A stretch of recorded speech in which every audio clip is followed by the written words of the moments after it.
Dr. Martim De Luca, Moraes bloqueou o X, multou empresas norte-americanas e censurou plataformas. Qual é o atual status do processo movido pelo senhor contra ele lá na Flórida? Quais são as penalidades que a lei americana prevê e, se condenado, quais seriam as consequências práticas para o ministro brasileiro? Bom, o processo continua em pé. O último que está acontecendo faz vários meses que o Alexandre de Moraes está esquivando, se escondendo para não ser notificado, né? Aquele homem que notifica por redes sociais, que notifica por e-mail, leva desde fevereiro desse ano se escondendo e tentando fazer qualquer desculpa imaginável para evitar ser citado para aparecer no Fórum Federal da Flórida.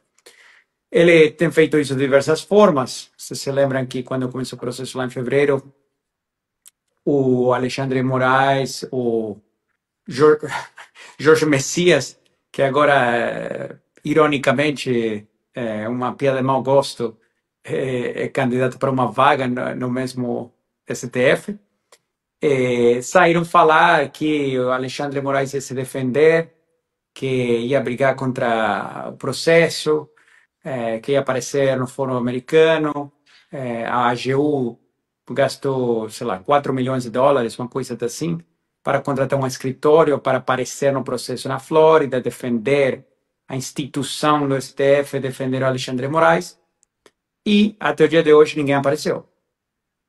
Tá? Então, o que a gente fez? A gente tentou citar ou notificar por todos os meios possíveis. A gente encaminhou carta rogatória em agosto para o Brasil. Isso foi encaminhado como é protocolar normalmente para o STJ. E uma coisa que deveria demorar um par de semanas, levar vários meses. O que aconteceu no STJ? Bom, primeira coisa, como todo ator transparente e democrático, ordenaram sigilo de justiça. Ok? O processo nos Estados Unidos é a Trump Media e a Rumble que está processando, para ser claros. E a Rumble e a Trump Media não pediram nenhum sigilo de justiça. O processo nos Estados Unidos é totalmente transparente e aberto, não tem segredo de justiça. Mas quando isso chegou na CTJ, pediram segredo de justiça como se fosse uma questão de segurança nacional. Aí pediram comparecer da PGR, né, e da AGU, as quais compareceram que era coisa que não acontece jamais, né, uma anomalia total. Mas, sim, o que pode esperar de uma pessoa como Moraes, além de jogar sujo? Então, os dois compareceram que não deveria notificar a STJ não deveria notificar Alexandre de Moraes em violação do tratado internacional, mais um tratado internacional que o Brasil está assinado, que é a Convenção da Haia. E a STJ achou melhor não tomar uma decisão, enterrou o processo, baixo o sigilo de justiça, e aí que está, faz meses, né, parado. Obviamente, tudo isso é documentado e, eventualmente, vamos ter a possibilidade de tomar umas medidas em Nova York de solicitar a juíza para notificar ele de algum outro, com alguma outra metodologia, quem sabe talvez por e-mail, assim como ele tentou notificar a Rumble, para justificar tirar a Rumble do ar no Brasil. Muito bem. Dácio Bracarense, sua pergunta para o doutor Martim De Luca. Primeiro, eu quero saudar o Dr. Martim De Luca, dizer que eu sou um admirador do seu trabalho, te parabenizar por tudo que o senhor tem feito e dizer também que eu estou um pouco constrangido, porque aparentemente o senhor conhece melhor o indicado para o nosso STF do que muitos brasileiros, né? Agora, essa informação que o senhor trouxe sobre a contratação de um escritório nos Estados Unidos, ela é muito séria porque a gente está tratando de dinheiro público. Se 4 milhões de dólares foram gastos com um escritório que sequer comparece nas audiências, nós temos um dinheiro público que está sendo aplicado em nada, ou numa estratégia de fugir da justiça. E a justiça americana é conhecida justamente por conta da sua eficiência. A pergunta é, se é uma estratégia, segundo, se essa estratégia garante a impunidade nos Estados Unidos, é uma brecha que existe na lei americana, e terceiro, caso ele não apareça, ele é julgado à revelia e qual seria o resultado desse julgamento? Não sei se é uma estratégia ou não, não posso falar, mas aparenta ser uma estratégia, né? É a estratégia de mentir, a estratégia de enganar, a estratégia de ocultar. Então, é consistente com o padrão de comportamento em todas as outras ações que vemos do ministro e do Jorge Messias. Em termos de se ele pode ser achado em rebeldia, pode. E como é um processo civil, pode proceder sem a presença física dele no fórum, o qual permitiria proceder a obter uma sentença pelos danos que ele causou e depois a gente procederá a executar essa sentença em qualquer lugar do mundo. Obviamente, hoje o Alexandre Moraes, ele e família, são sancionados pelos Estados Unidos, porém, eles devem ter a maioria do matrimônio bloqueado, que está fora do Brasil, em jurisdições mais integradas com a economia global.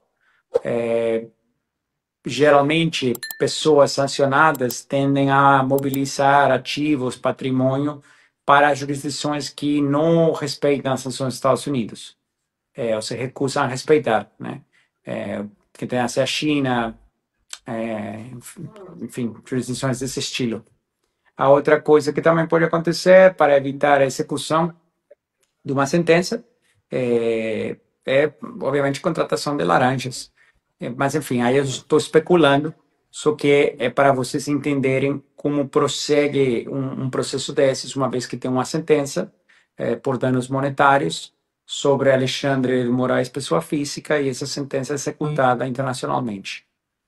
E no Brasil, obviamente, é uma questão política. Então, se você tem um governo que concorda com Alexandre, ou que tem Alexandre como funcionário, esse governo nunca vai executar essa sentença. E se tem um governo que não concorda com Alexandre, então você rapidamente terá sua sentença executada no Brasil. Doutor, o André Marcília também faz uma pergunta para o Martim De Luca. Solta aí a pergunta. Bom, eu cumprimento, boa noite, Martim De Luca, parabenizo pelo seu trabalho não apenas jurídico, mas também de fazer essa espécie de intermediação entre Brasil e Estados Unidos e nos dar um norte mais direto com suas postagens a respeito de como pensam os norte-americanos, o governo Trump, a respeito dos arbítrios que temos vivido aqui nas mãos do Judiciário, especialmente do STF, sobretudo nas mãos do ministro Alexandre de Moraes. A minha pergunta, eu vou fazer duas perguntas. Uma delas é como se o governo Trump está ciente do ramagem, da questão do ramagem, da presença do ramagem que está no mesmo núcleo de condenados que o presidente Bolsonaro, e se a presença do ramagem nos Estados Unidos é algo que já está no radar do governo Trump, e se a ele será, se pedido, concedido asilo político, que é uma maneira de fazer com que ele permaneça com segurança dentro dos Estados Unidos. E a segunda pergunta é a respeito da Magnitsky. A gente teve há algumas semanas uma palestra do ministro Moraes no Ministério Público, patrocinada por marcas como a Coca-Cola, que é uma marca norte-americana. E parece então que não há receio dessas marcas de terem sanções secundárias pela Magnitsky. E a grande pergunta que muitos de nós faz, eu inclusive cheguei a publicar um artigo sobre isso, a Magnitsky não pegou no Brasil? A Magnitsky tem teto, tem limite para aqui dentro do país? Ou ainda nós veremos as sanções, sobretudo essas secundárias sanções da Magnitsky? Muito bem, doutor Martim De Luca responde. Em relação ao ramagem, eu pessoalmente não estava familiarizado com o assunto dele. Eu não tinha conhecimento que ele estava nos Estados Unidos até hoje, quando foi divulgado nas notícias que o Alexandre de Moraes estava tentando tirar o mandato de mais um dignatário público eleito, e que esse dignatário público, esse deputado, se achava nos Estados Unidos. Eu não tinha conhecimento, eu não sei se o governo dos Estados Unidos tem conhecimento, mas eu com certeza não tinha. Mas agora, claramente, todos temos conhecimento. Em relação se ele receberá asilo político, não estou familiarizado com as circunstâncias dele, não conheço o caso dele em detalhes. Mas o que eu posso te falar é que hoje em dia, qualquer pessoa que é vítima da perseguição do Alexandre de Moraes,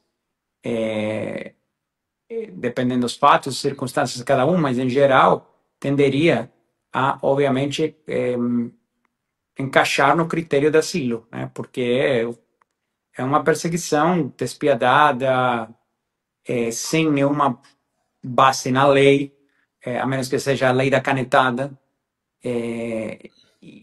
Na minha opinião pessoal, encaixa nos critérios do asilo político. Então, sem conhecer o caso dele especificamente, eu imaginaria que, assim, é como as pessoas que acabaram escapando do regime de Castro em Cuba, o de Chávez, o Maduro, são todas pessoas que normalmente recebem o asilo político porque a situação do país é tão conhecida e reconhecida internacionalmente que não tem outra alternativa. Obviamente, Brasil, com um número crescente de exiliados políticos, cada vez essa situação é mais clara, né? É mais óbvia, e um excelente jeito de você se avaliar a veracidade do que eu estou falando e que se manifesta é pedidos de extradição, né? Já tivemos Estados Unidos diversos, teve Itália, Espanha, recusando os pedidos de extradição do Alexandre de Moraes, que são basicamente crimes políticos, né? Crimes de opinião.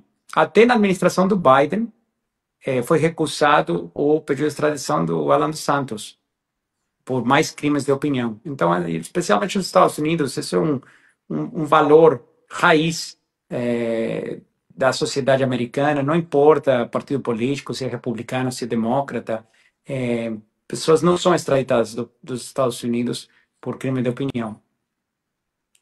Todos estamos unidos em isso, e eu não acho que vai ter muitas opiniões contra isso. O caso do Alan dos Santos é um perfeito exemplo, né? Então, não sei se isso responde à sua inquietude sobre Ramage. E a segunda pergunta é, você tinha, se puder repetir, por favor, que não queria esquecer.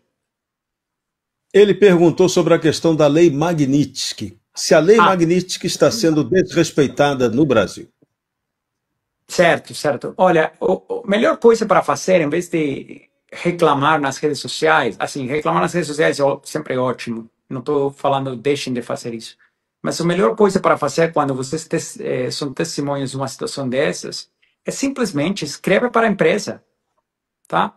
Todas as empresas multinacionais, todas as empresas listadas na Bolsa de Nova York, todas as empresas do calibre da Coca-Cola têm compliance, tem toda uma área de compliance. A área de compliance não é só anticorrupção, é anti-sanções, né? Cumprimento com sanções econômicas, etc. Então, se você está indo num evento, você vê uma pessoa sancionada palestrando e se beneficiando do patrocínio, é simplesmente liga para a hotline ou encaminha um e-mail para o canal de denúncias da empresa, tá? E informa a área de compliance do que está acontecendo. Geralmente, assim, as multas são tão grandes e a responsabilidade civil é estrita, tipo, nem requer de culpa nem conhecimento da empresa. É só se indiretamente beneficia uma pessoa sancionada, a empresa pode ser responsabilizada. Então, essas empresas, por medo, né, obviamente, por preocupação, inquietude, que aquele denunciante também vai denunciar ao FAC ou vai denunciar ao Departamento de Estado, normalmente a área de compliance toma as medidas corretivas imediatamente. Então, um dos jeitos mais efetivos de lidar com esse assunto é simplesmente entrar em contato com as empresas, informar sobre o que aconteceu e, pelo que eu tenho observado na minha experiência, as empresas, assim, de bem, empresas normais, tendem a reagir bem rápido. Não quero especular sobre o caso da Coca-Cola, porque eu não sei, mas pensem que estamos falando de empresas com centos de milhares de funcionários, operando em mais de 100 países, e pode ser que alguma coisa, né, aconteça sem conhecimento da matriz. Ou executivos da Coca-Cola que nem perceberam que Alexandre de Moraes está lá, ou organizadores de evento que esconderam para o pessoal da Coca-Cola que uma pessoa sancionada está palestrando ou recebendo, não sei se for o caso ou não, derivando algum benefício do evento. Mas, geralmente, se a empresa, né, a nível matriz tem conhecimento, cortam isso imediatamente. Muito bem. Fabiana Barroso, sua pergunta para o doutor Martim de Luca. Vou aproveitar e vou fazer duas perguntas diferentes também. Uma delas é em relação à embaixada aqui dos Estados Unidos no Brasil, que o ministro Alexandre de Moraes, naquela fatídica sentença que converteu a prisão domiciliar em prisão preventiva, citou, né, a embaixada dos Estados Unidos. Ele fala de organização criminosa e coloca lá que eram 13 quilômetros, o que nos leva a crer que na cabeça dele ele acha, além de não ter cabelo, ele acha também, né, que os brasileiros ou os americanos estávamos bolando um plano para retirar o presidente Bolsonaro daqui do Brasil. Esse é um ponto. O outro ponto é, você fez uma declaração muito justa e lúcida em relação à reação dos brasileiros, que tem que haver, e aí a gente tem duas reações, uma na Câmara tentando pautar a anistia e outra no Senado também tentando revogar a lei, né, que dá ensejo para essas condenações absurdas. Esse é um bom começo ou ainda a gente precisa de mais? Bom, em relação ao comentário do Alexandre sobre a distância da embaixada, achei engraçado, porque o cara, ele é tão inefetivo para atingir credibilidade que até quando está fácil para ele pisa na bola. Então, se você tem uma pessoa que por sei lá, um surto emocional ou o que for, acaba manipulando a tornozeleira, é tudo o que você precisa. Para que pisar na bola e falar da distância da embaixada americana da casa de Bolsonaro? Porque a distância geográfica é 13 quilômetros, se eu não me engano, é a mesma, faz 3 anos, né? Nos últimos 3 anos, a embaixada americana não mudou, a casa de Bolsonaro não mudou, os 13 quilômetros sempre estiveram aí. Eu não sei quanto é a quilometragem até a embaixada argentina, a embaixada paraguaia, a embaixada de Israel, a embaixada da Hungria, a embaixada de qualquer outro país que, na cabeça do Alexandre, poderia estar conspirando, né? Então, assim, para que pisar na bola? Mas isso faz parte da natureza dele. Em relação ao seu outro ponto, olha, eu acho que a reação do público brasileiro é necessária, é um pré-requisito. O que eu acho que é super importante nesse caso é o seguinte: anistia é crítica. Impeachment do Alexandre é uma coisa que pode ser feita. E o mais interessante aqui é que tem os votos, né? Tem poder suficiente no Congresso como para votar. Estão se recusando a pautar. Olha o baixo que eles têm chegado, que nem sequer tem os votos para bloquear o impeachment do Alexandre, não tem os votos para bloquear uma lei da anistia. Então, estão se... como falar? Eles estão se concentrando, né? Basicamente em uma situação que requer que a Alcolumbre 2% fique bloqueando, segurando aí uma represa. Eventualmente, isso vai mudar. Eu não tenho dúvida. Doutor Martim de Luca, para a gente fechar então, a questão do processo contra Alexandre de Moraes. Quais são os próximos passos e quais os prazos? Qual é o limite para esse processo se resolver? Se ele acabar não sendo... intimado, como se está aguardando, qual é o prazo para acontecer um julgamento, por exemplo, à revelia do réu?